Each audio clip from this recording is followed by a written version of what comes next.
Hello everyone, welcome to the career focus. একটা কথা আছে, মন গড়া কাহিনী। মন গড়া কাহিনী, এটাকে কি আমরা সত্য বলতে পারি? কখনোই না।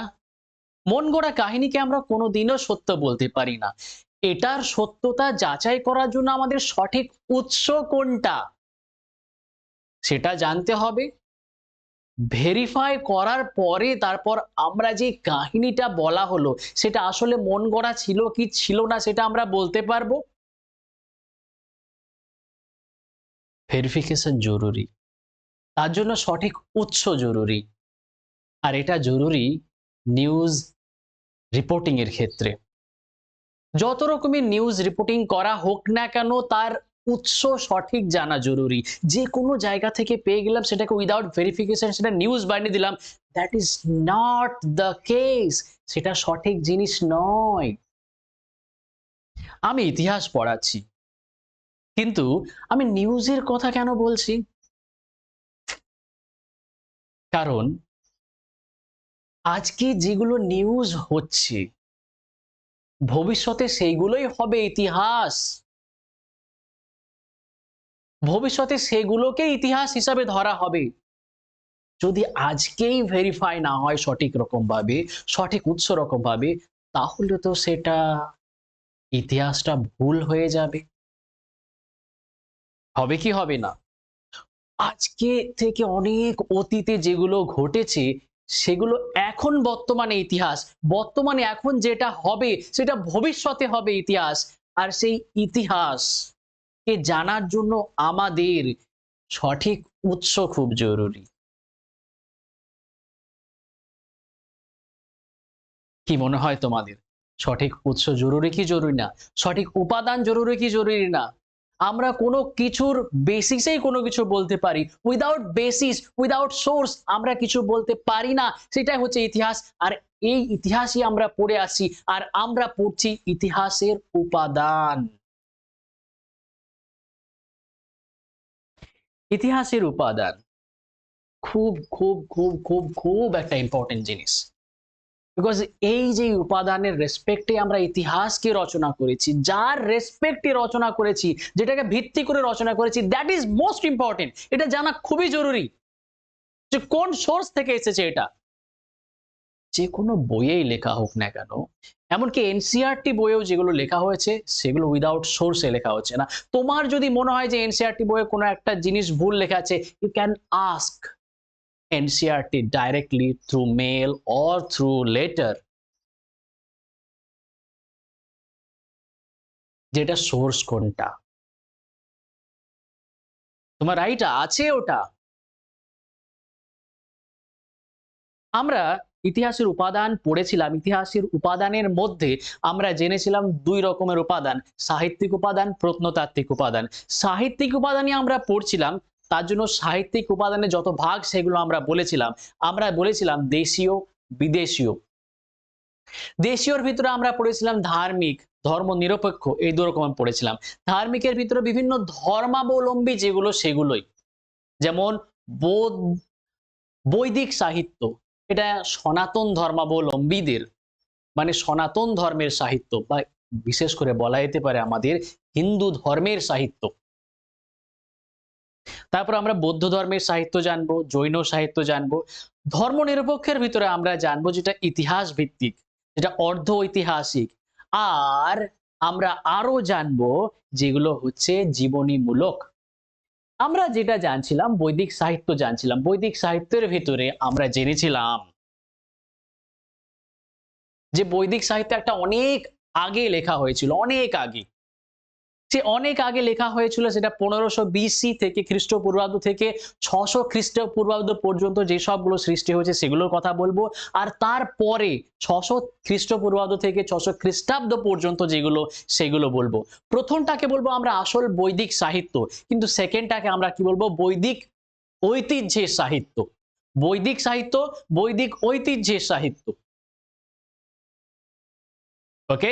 বৈদিক সাহিত্যের ভিতরে মেইনলি পড়ে বেদ। এই বেদ থেকে এসেছে সবকিছু। বেদ তো আমরা জানি, পড়েছি, 4টে বেদ, ঋক, সাম, যজু, অথর্ব। সব বেদটার ডিটেইলস পড়ানো হয়েছে। যদি তোমরা ভিডিও না দেখো অবশ্যই প্লেলিস্টে যাও, তোমরা ভিডিও দেখতে পাবে।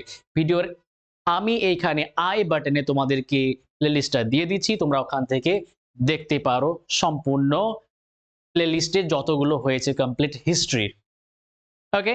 তাছাড়া দেখো আমরা বেদ বলছি, বেদ ছাড়াও ছিল কি, কি? বেদ ছাড়া ছিল ব্রাহ্মণ, আরণ্যক, উপনিষদ। এই যে 4টে এই টাইমে সেটা রচিত হয়েছে, এই 4টে জিনিসকে বৈদিক সাহিত্য বলা হয়। বৈদিক ঐতিহ্যের মধ্যে সেগুলো সবই এই 4টে জিনিস থেকে, এই বেদ, আরণ্যক, উপনিষদ, ব্রাহ্মণ, এই 4টে জিনিস থেকে যেগুলো এসেছে সেগুলোই হচ্ছে এবার বৈদিক ঐতিহ্যের সাহিত্য। সেই বৈদিক ঐতিহ্যের সাহিত্যগুলির মধ্যে পড়ছে বেদাঙ্গ, স্মৃতি ধর্মশাস্ত্র, মহাকাব্য, পুরাণ, তারপর উপবেদ। আর আজকে আমরা যেটা পড়তে যাবো সেটা হচ্ছে দর্শন। একটা কথা কি জানো? কথা হচ্ছে একটা, যে আমরা বলেছিলাম পৃথিবীর সবচাইতে পুরনো টেক্সট, ওল্ডেস্ট টেক্সট হচ্ছে ঋগ্বেদ। সেটার জন্য বলা হয় ফার্স্ট টেস্টামেন্ট অফ ম্যানকাইন্ড, ঋগ্বেদকে বলা হয়। তো আমরা এখানে বৈদিক সাহিত্যের যতগুলো জিনিসই পড়বো সবই ওল্ডেস্ট, ওল্ডেস্ট, ওল্ডেস্ট। পৃথিবীর সবচেয়ে প্রাচীন, সবচেয়ে প্রাচীন। সেই রকমই আমরা দর্শন পড়ছি আজকে। সেই দর্শনের মধ্যে ষড়দর্শন বলা হয়েছে, মানে 6টি দর্শন। এই 6টি দর্শন, এগুলো দর্শনও সবচেয়ে প্রাচীন। So we have educated the world about philosophy, about দর্শন। দর্শন আমরা শিখিয়েছি গোটা বিশ্বকে। আর গোটা বিশ্বই বলছে যে না, ওরা দর্শনে এগিয়ে। আমরা শিখিয়েছি আর ওরা দর্শনে এগিয়ে। হ্যাঁ, ভাবো কি, ভাবো কি, ভাবো কি প্রোপাগ্যান্ডা, তাছাড়া কিছু না। But we have to develop ourself. আমাদের কথাগুলোকে গোটা বিশ্বের কাছে পৌঁছে দেওয়া আমাদের দরকার আছে। আমাদের জ্ঞানকে গোটা বিশ্বের কাছে পৌঁছে দেওয়া দরকার আছে। That is called soft power. Soft power. প্রথমটা আসতে বললাম, তারপরে জোরে বললাম, হ্যাঁ এটা সফট পাওয়ার। এই সফট পাওয়ার খুব জরুরি আছে, আমাদের ইনক্রিজ করা জরুরি আছে। কেন জরুরি আছে আরো বলছে। আরে তোমরা দেখবে বিদেশিরা ইন্ডিয়ানদের ওপর এমন রকমের নজর রাখে, মানে রেসিস্ট নজর রাখে, ওরা ছি কেমন ধরনের, কি ধরনের ইন্ডিয়ানস, হ্যাঁ এইরকম ব্যাপার। আরে এমন কি একটা ওয়ার্ড ইউজ করে ওরা, জানো, মানে খারাপ লাগে এগুলো বলতে, কিন্তু হ্যাঁ ওরা ইউজ করে এগুলো। গ্রাস, GROSS, glass. So they are calling us as gross. Oops. কি মনে হয় আমরা এত কিছু দিয়েছি, এত কিছু করেছি, আর আমরা গ্রস? হ্যাঁ, আমরা গ্রস। কারণটা লুকিয়ে আছে, বলার সাহসটা ওরা পেয়েছে। তার কারণ আমরা নিজেদের ভেতরে তাকাচ্ছি না এখন।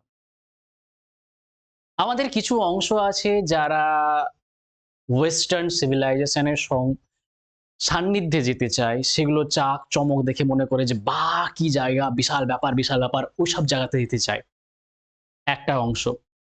তারা ওদেরকেই শ্রেষ্ঠ ভাবে, নিজেদেরকে কিছু ভাবে না। দ্বিতীয় অংশের কথা বলছি, যারা আমরা নিজেরা নিজেদের মধ্যেই লড়াইয়ে ব্যস্ত। আরে বাবা, আমরা যদি নিজেরা নিজেদের মধ্যেই লড়াইয়ে ব্যস্ত থাকি তাহলে আমাদের কালচার, আমাদের ঐতিহ্য, আমাদের ফিলোসফি, আমাদের জ্ঞান, আমাদের স্বাচ্ছন্দ্য, আমাদের ইকোনমি আমরা কিভাবে ঠিক করব? অবশ্য আমাদেরকে লড়িয়ে অনেকে এগিয়ে চলে যাচ্ছে, চাই না। তার একটা ভালো এক্সাম্পল, ওরা আমাদেরকে লড়াতে ব্যস্ত রেখে দিচ্ছে আর এগিয়ে চলে যাচ্ছে নিজেরা কতটা। But we have to develop ourself. আমাদেরকে ডেভেলপ করতে হবে, বিশ্বে আমাদের নাম দেওয়াতে হবে। এই ভারত মানেই যেন চোখে একটা আলাদা রকমের ওদের ভাব আসে, মনে যেন আলাদা রকমের ভাব আসে, যেটা আজ থেকে সেই 500-600 বছর আগে হয়েছিল। তার জন্য ইংরেজরা এখানে এসেছিল। কেন এসেছিল? সোনে কি চিড়িয়া, ভারত সোনে কি চিড়িয়া। দ্যাট টাইম, ওই যে সময়ে ভারত বিশ্বের মধ্যে সবচেয়ে উন্নত ছিল, বিশ্বের মধ্যে সবচেয়ে ওয়েলথিয়েস্ট ছিল, সবচেয়ে ধনশালী ছিল। এমনি এসছিল? হ্যাঁ, সব জানবো আমরা ইতিহাসের ভিতরে, কিন্তু আমাদের এই দিক থেকে জানা দরকার, আমাদের ফোকাস কোন দিকে থাকা দরকার সেটা খুবই জরুরি। চলো আমরা দর্শন পড়ছি। দর্শন, ষড়দর্শন, ৬টা দর্শন আছে। এই ৬টা দর্শনের ভিতরে প্রথম দর্শন আমরা বলছি ন্যায়। আগে নামগুলো বলে নিই, তারপর এগুলো সম্পর্কে ডিটেইলস ডিসকাশন করব ধীরে ধীরে। তারপর হচ্ছে বৈশেষিক, ন্যায় দর্শন, বৈশেষিক দর্শন, সাংখ্য দর্শন, তারপর হচ্ছে মীমাংসা যোগ দর্শন, তারপর হচ্ছে মীমাংসা দর্শন, পরপর আছে, তারপর আছে বেদান্ত দর্শন। এই হচ্ছে ৬টা দর্শন, ন্যায়, বৈশেষিক, সাংখ্য, যোগ, মীমাংসা, বেদান্ত। এই যে ৬টা দর্শন মনে রাখো, ৬টা দর্শন ন্যায়, বৈশেষিক, সাংখ্য, যোগ, মীমাংসা, বেদান্ত। মীমাংসা, বেদান্ত, এগুলো দর্শন সবটা। এই দর্শনগুলো সবটাই বলতে গেলে বিশেষ করে যে আমরা বেদের ফিলোসফিক্যাল পার্ট কোনটা বলতো? বেদের ফিলোসফিক্যাল পার্ট হচ্ছে উপনিষদ। উপনিষদের উপর ভিত্তি করে প্রায় সমস্ত দর্শনগুলি এসেছে। উপনিষদের উপর ভিত্তি করে প্রায় সমস্ত দর্শনগুলি এসেছে। আমরা এবার একটা একটা করে ধীরে ধীরে দর্শনগুলো সম্পর্কে জানবো। পরীক্ষার জন্য আমাদের ইম্পর্টেন্ট হচ্ছে যে ৬টা দর্শন, এই ৬টা দর্শন কে রচয়িতা, এটি দর্শন সম্বন্ধে কি বলা হয়েছে সেগুলো আমরা সবটাই জানবো। প্রত্যেক এক্সামের জন্য যতটা জানা দরকার সব এক্সামের জন্য জানবো, কোনো রকম এক্সাম বাদ যাবে না, অল ওভার ইন্ডিয়া, ইউপিএসসি ছাড়া। ডাব্লিউবিসিএস ও হবে এতে। ওকে, চলো। ন্যায়, ন্যায় দর্শন।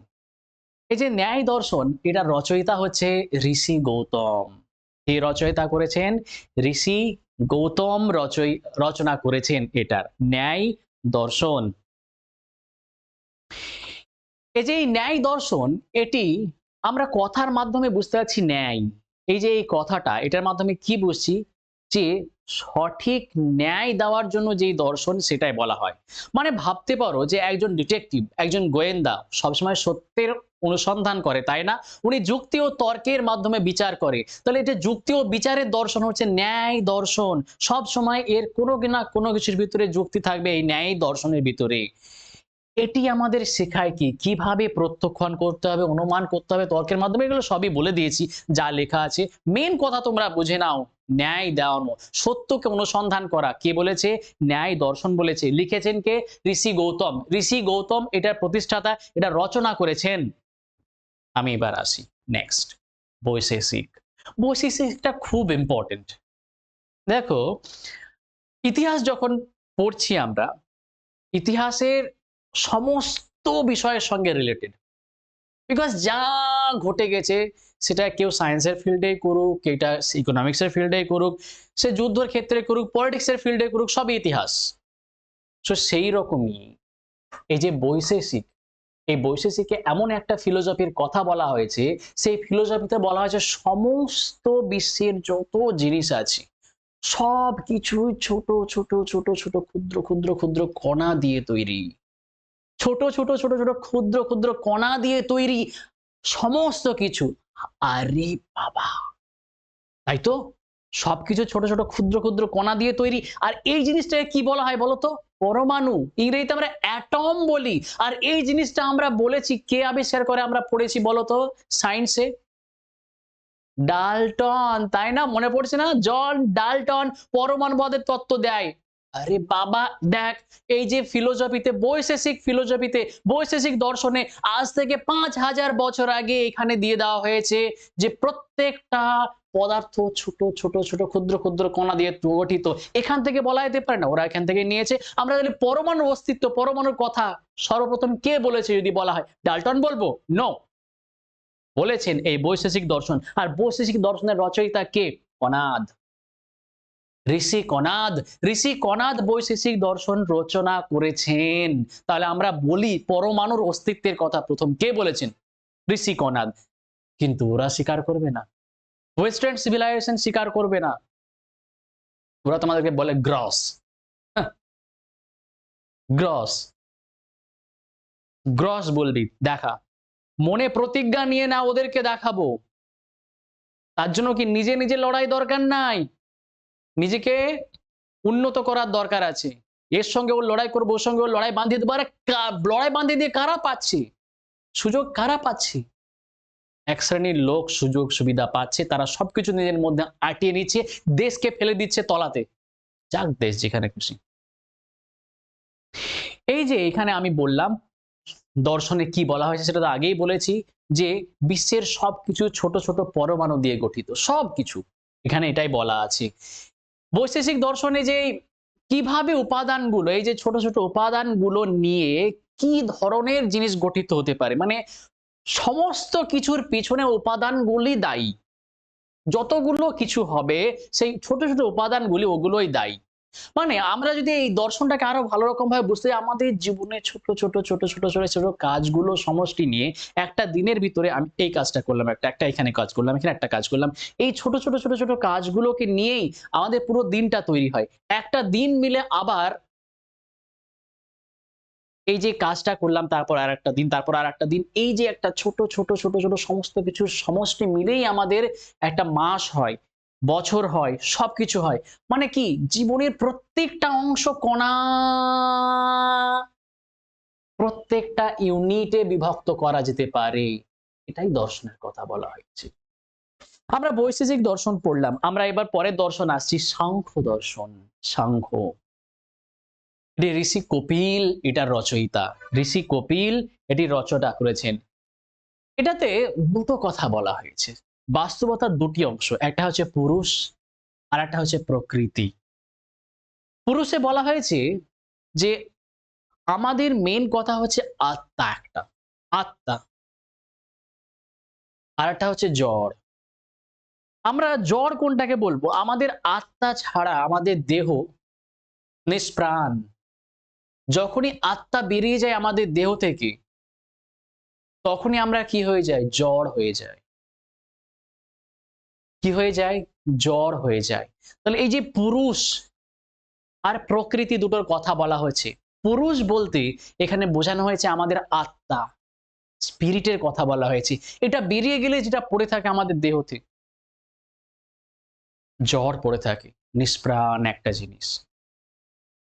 তাহলে এখানে মেন জিনিস যে এই দর্শনে বলা হয়েছে, মুক্তি পেতে গেলে আপনার আত্মা ও বিশ্ব থেকে আলাদা হতে হবে। মানে আপনার আত্মা আর শরীর দুটোকে আলাদা রকম ভাবতে হবে। এই যে এই সমস্ত চিন্তা ভাবনা, দার্শনিক চিন্তা ভাবনা, এই দার্শনিক চিন্তা ভাবনার যদি কথায় আধ্যাত্মিক জীবনে চলে যাওয়া হয়, আধ্যাত্মিক জীবনে না যাওয়াই ভালো। আমরা আসছি সাংখ্য ঋষি কপিল প্রতিষ্ঠা করেছেন, সেটা আমরা জানলাম। আসলে মেন কথা কি বলা হলো, তো দেখো তো, আমরা যেখানে বললাম যে এই দর্শনের কথা, এই দর্শনে আমরা স্বপ্ন থেকে জেগে উঠি, এরকম একটা ভাব, স্বপ্ন থেকে জেগে উঠি। মানে আমাদের অস্তিত্ব কি? প্রাণ ছাড়া কোনো অস্তিত্বই নাই। নিস্তর বডি, এই যে আমার হাত, এটা আমার না, এটা একটা আমার না। মনে হয় জানো, তুমি যেন ভাবো একটা অন্যের শরীরে আছো, মানে এটা তোমার নিজের জিনিস না, তোমাকে ফেলে যেতে হবে। আসল জিনিসটা কি? আত্মা।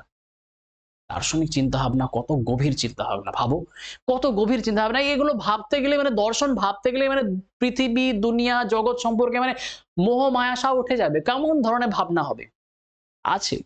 চলো এবার আসি যোগ দর্শন। যোগ কথা বলা হলো আত্মা আর শরীর, এই দুটোকে আলাদা আলাদা রকম ভাবতে হবে, কিন্তু ভাবনাটা কিছু কর্মের মাধ্যমে করতে হবে, যেটা যেটা আমাদের শরীরের ভেতরে, যে আত্মাটার ভেতরে যে সংমিশ্রণ, মানে আত্মাটাকে বোঝানো, আমাদের যে জিনিসটা ভালো করে বোঝাই, সেটা হচ্ছে যোগ। যোগটার রচয়িতা হচ্ছে পতঞ্জলি, ঋষি পতঞ্জলি যোগ শাস্ত্রের রচয়িতা। যোগ দর্শনের রচয়িতা। এখানে আমাদের মেইনলি কি বোঝায় যে এই যে যোগ মানে শুধু একটা ব্যায়াম সেটা নয়, এটা হচ্ছে আমাদের আত্মাকে পরমাত্মার সঙ্গে যোগাযোগ করার একটা সাধন। এই যোগের মাধ্যমেই আত্মার সঙ্গে পরমাত্মার যোগাযোগ। তার মানে তুমি কি আত্মাকে পরমাত্মার সাথে যোগাযোগ হচ্ছে, এখানে শরীরের কোনো প্রভাব থাকছে না, শরীরের কোনো প্রভাব থাকছে না, মানে আত্মাকে আলাদা করে দেখা হচ্ছে শরীর থেকে। কে বোঝাচ্ছে? যোগ দর্শন বোঝাচ্ছে। এটা সাংখ্যর ওপরেই আমাদের প্র্যাকটিক্যাল যেটা করতে হবে সেটা যোগ দর্শনে বোঝাচ্ছে কিভাবে তুমি আত্মা এবং শরীরকে আলাদা করবে। যোগ দর্শনে বোঝানো হয়েছে আত্মার সঙ্গে পরমাত্মার যোগাযোগ।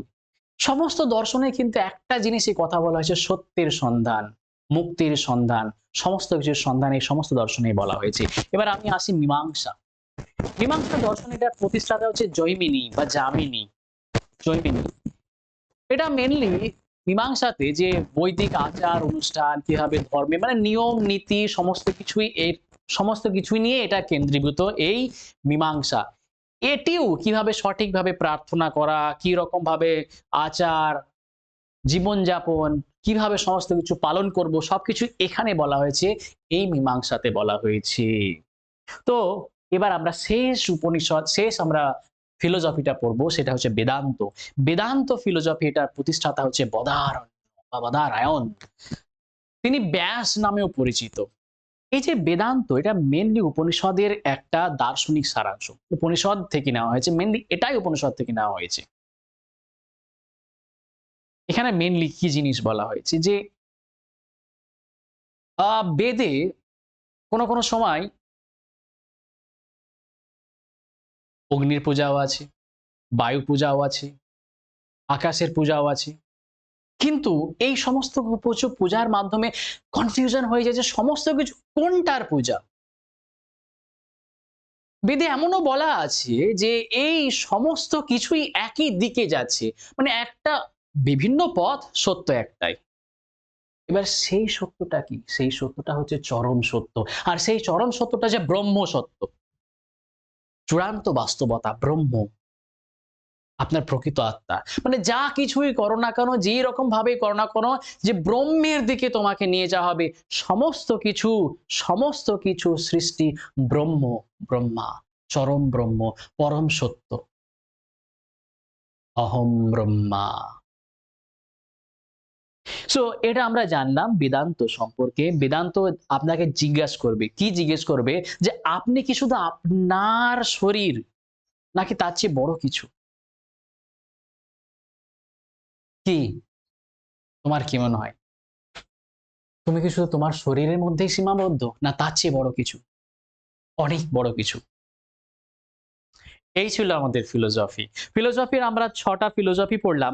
৬টা ফিলোসফির ভিতরে আমরা যেগুলো জানলাম, ৬টা দর্শন, সেই ৬টা দর্শনের ভিতরে হচ্ছে ন্যায়, বৈশেষিক, সাংখ্য, যোগ, মীমাংসা আর বেদান্ত।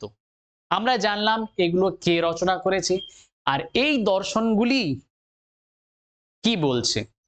এই হচ্ছে আমাদের আজকের দর্শনের আলোচনা। দর্শনটা ভেবেছিলাম যে না একটা শর্টের ভিতরে ছাড়বো, যে কি দর্শন, কে রচনা, কিন্তু আমরা যদি শুধুমাত্র মুখস্থ করার মতন করেই পড়ি, মজা লাগবে না পড়তে। মজা লাগার জন্য দরকার কি বলেছে দর্শনের ভিতরে সেটা জানা দরকার। নট অনলি আমরা মুখস্থ করব, আমরা জানবো সবটাই। জানার ভিতরেই আমরা যখন পড়ে নেব না, সব ক্লিয়ার, সব ক্লিয়ার, সব ক্লিয়ার। সো তোমাদের কেমন লাগলো ভিডিওটা অবশ্যই তোমরা কমেন্ট করো, ভালো লাগলে লাইক করো। আর এরকম ধরনের ভিডিও পেতে, মানে হিস্ট্রি সমস্ত রকমের ভিডিও পেতে, তোমরা এই চ্যানেলকে সাবস্ক্রাইব করে নাও। Okay everyone, bye bye, next ক্লাসে আবার দেখা হচ্ছে।